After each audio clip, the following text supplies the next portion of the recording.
The NaviPro IT Break, 15 entertaining minutes with our experts on hot topics. They're designed to help you keep up to date on the latest IT trends.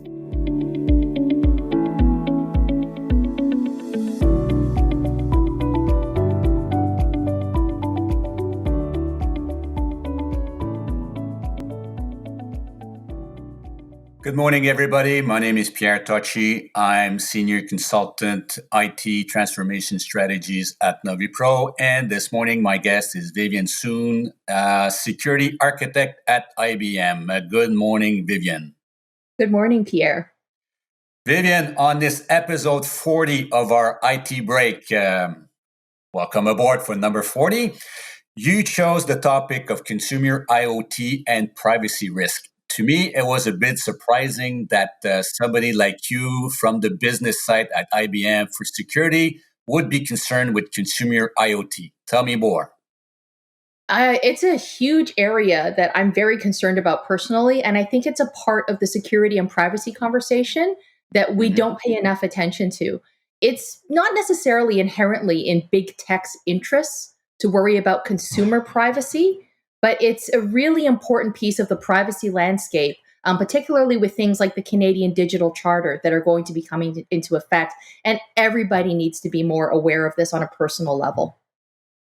Right. Privacy concerns. To what extent do you think that we should be more concerned about privacy and IoT? IoT, we should be defining what it is, first of all. What do we mean by consumer IoT? Yeah, of course. So IoT means Internet of Things. And it means anything that's connected to the internet, that's not a traditional computer or a mobile device or a tablet. And there's sort of two broad categories of IoT. There's industrial IoT, when we think about like the sensors in our water meters or traffic lights, and all the devices in our critical infrastructure, like in power plants and manufacturing, right? That's all the industrial side. But the consumer IoT piece, those are all the consumer devices that we can buy off Best Buy and Amazon, and we bring into our homes as individual consumers because we want our lives to be more convenient, right? So that's all the cool stuff that's really affordable for a couple of bucks, basically. Yeah, exactly. There's four major use cases that we talk about in the industry for IoT. And it's, asset tracking, smart home and smart facilities, health monitoring, remote control. I like to think of these use cases on the consumer side as basically four things. Find my stuff, right? That's asset tracking, and things like the Tile devices, they help you find where you left your keys or your glasses. The second one is monitor my stuff. Right here, so right my smart, yes, exactly. They're on my nose like glasses. I have a friend who literally leaves his reading glasses in a different place in the house 7 times a day. It drives his wife bananas. Well, Vivienne, I fixed that. I got reading glasses all over in every room. And I got distant glasses in every room. See, there you go. You wear glasses long enough, you've invested in your own infrastructure. The third use case for consumer IoT is what I call take care of me. All the health monitoring devices, right? So things like, your Fitbits, your smartwatches, anything that can track your biometrics or that you can input your health data into. And then the fourth one is, of course, remote control, which is a really interesting use case. That's basically do it for me. The advent of the Internet of Things has allowed remote control capabilities to go beyond the distance of Bluetooth, right? So with the right combination of devices, you can start up your car 10 blocks away to warm it up in the winter. From a convenience point of view, that's fantastic. But from a vulnerability point of view, it's terrible. I remember last year I bought the electric outlets for the Christmas tree. That would trigger remotely. My wife would be in the living room and I would put the Christmas tree on and off from my car. Because obviously it asked me to connect to my Wi-Fi to do this. Of course it does. There's the security concern.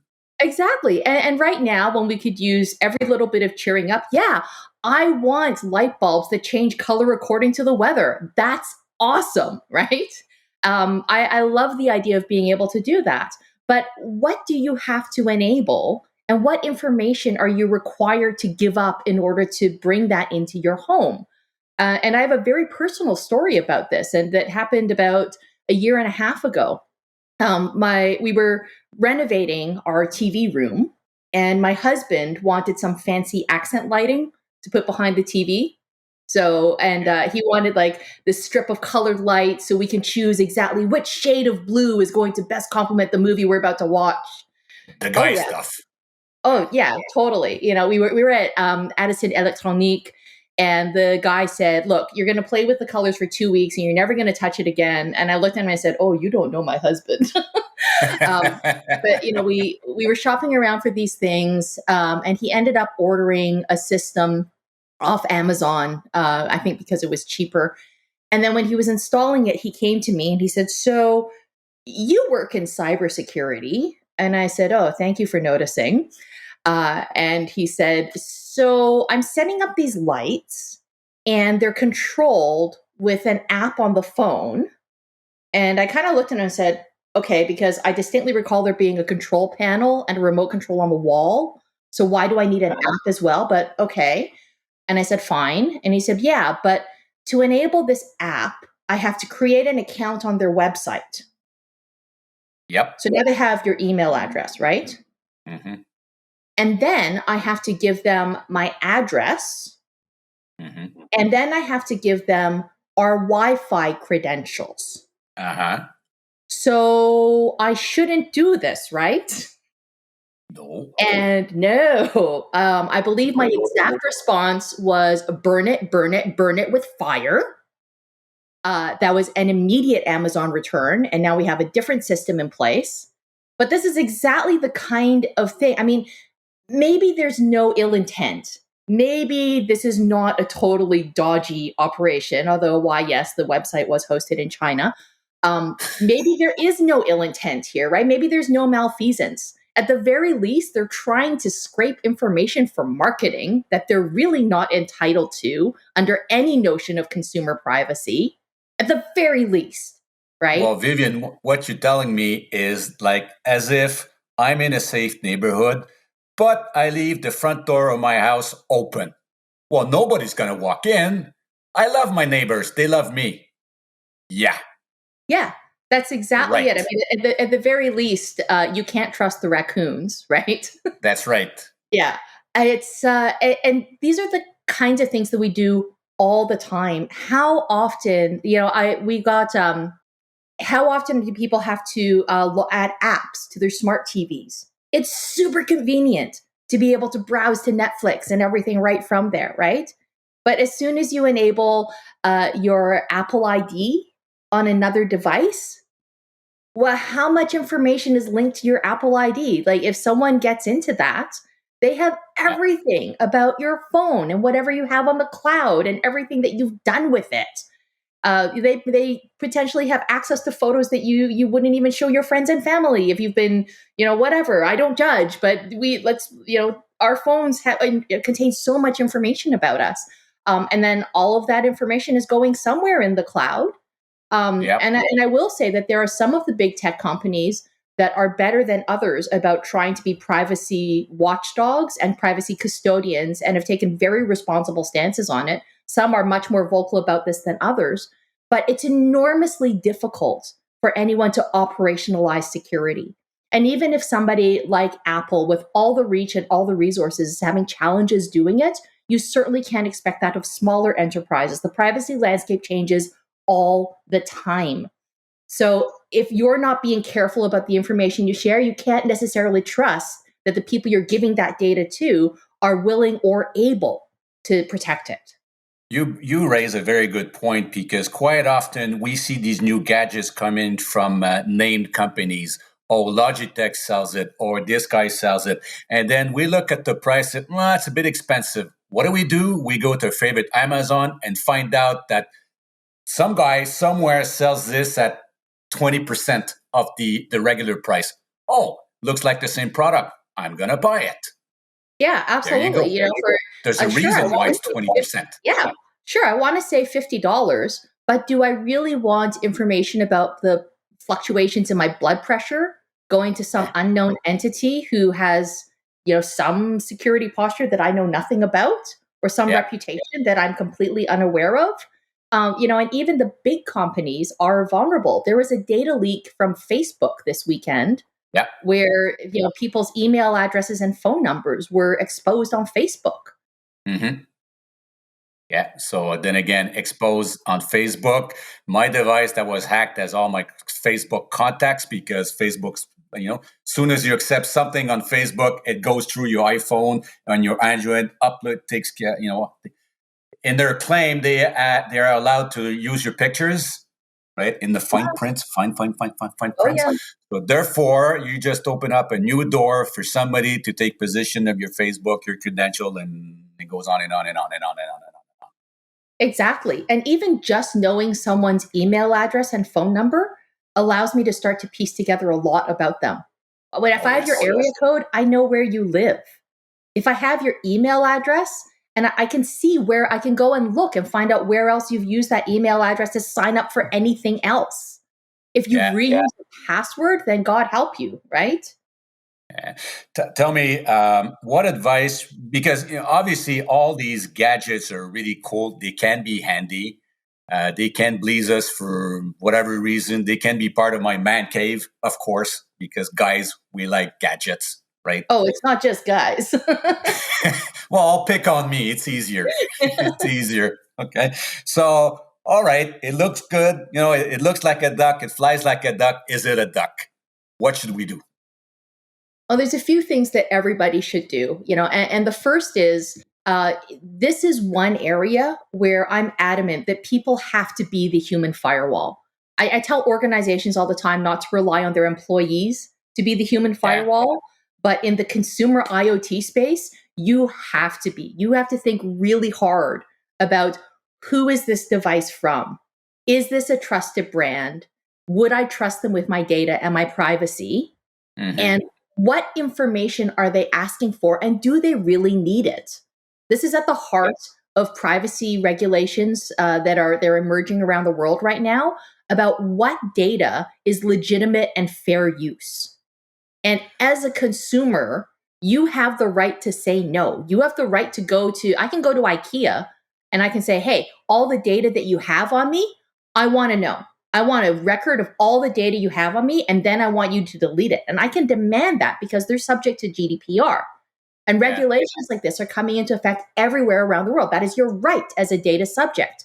So we should Yeah. understand that conversation and those dynamics and understand what our rights are as data subjects and start getting comfortable with demanding that organizations respect those rights. Those are our fundamental rights as data subjects in the 21st century. And you have to be the human firewall to protect them. Yeah, unfortunately, as a non-advised consumer, your husband is lucky because he can look at you and you look at him and say, "What are you doing?" But not all of us have a security expert in the house, and a lot of consumers, have limited knowledge of what's going on. So, for them to be the human firewall is basically for them to be very attentive to what they do. That's basically your message. Don't trust. Just don't trust. No. And you know what? You could start with one simple thing. Go to whatever web browser you use most frequently and check and Hmm. see what passwords are stored in it. You might be shocked how far back that information Yeah. goes. Yeah. And then you have an idea of the digital footprint you've been leaving. Yeah. Um, it comes down to the same. When it's free, it's because you're the product. Oh, Somebody is absolutely. selling something from your usage. That's what they do. Yep, that's exactly what it is. And our notion of the criticality of personally identifiable information is evolving all the time, and there's no such thing as harmless or innocuous data anymore. What Yeah. would I do if the information about my heart rate and my blood pressure and my exercise routine, which right now is non-existent, but that's beside the point. But if all that information was sold to somebody, could it be used in a way that harms me? Absolutely, it could. Well, when we look at these companies that tell us about our ancestors and DNA check to figure out where we come from, hello, what are they doing? Yeah, that's In information. 5 years, insurance companies will know your pedigree. That's what will Yep. happen. Yep. So, what are they doing with it? You got to consider the fine print. What are they doing with it? And can I demand it back? Can I demand that they delete it? But Vivienne, even if they were the most, they are honest people. If Facebook got hacked, they will get hacked with the data that they have on you, on me. End of story. This is how the business works now. Yep.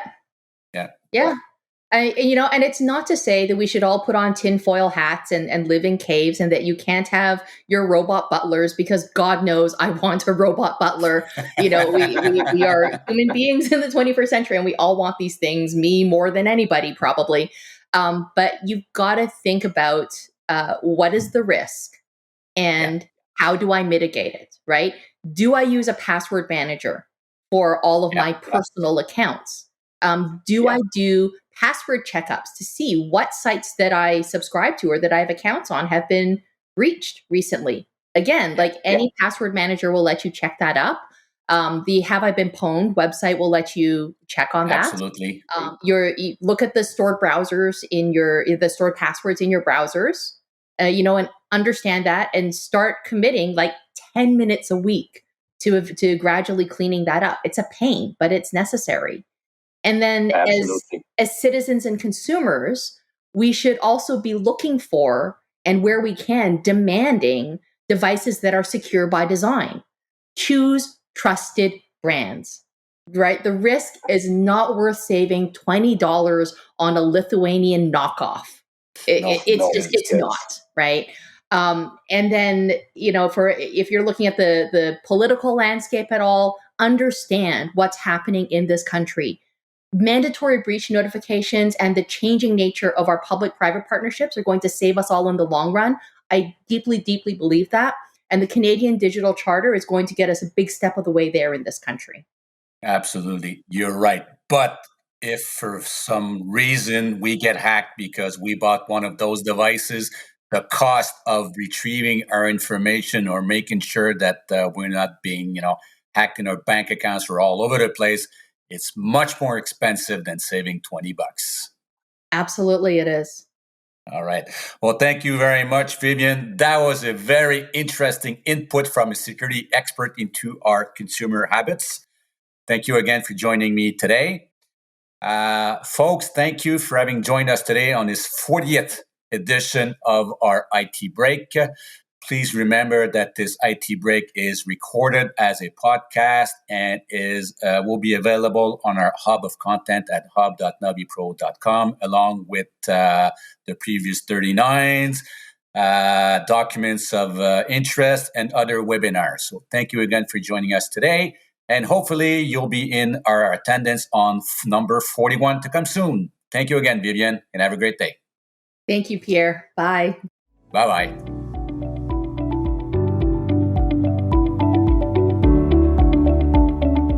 You want access to a range of cutting-edge information? Go to our online content area at hub.navipro.com.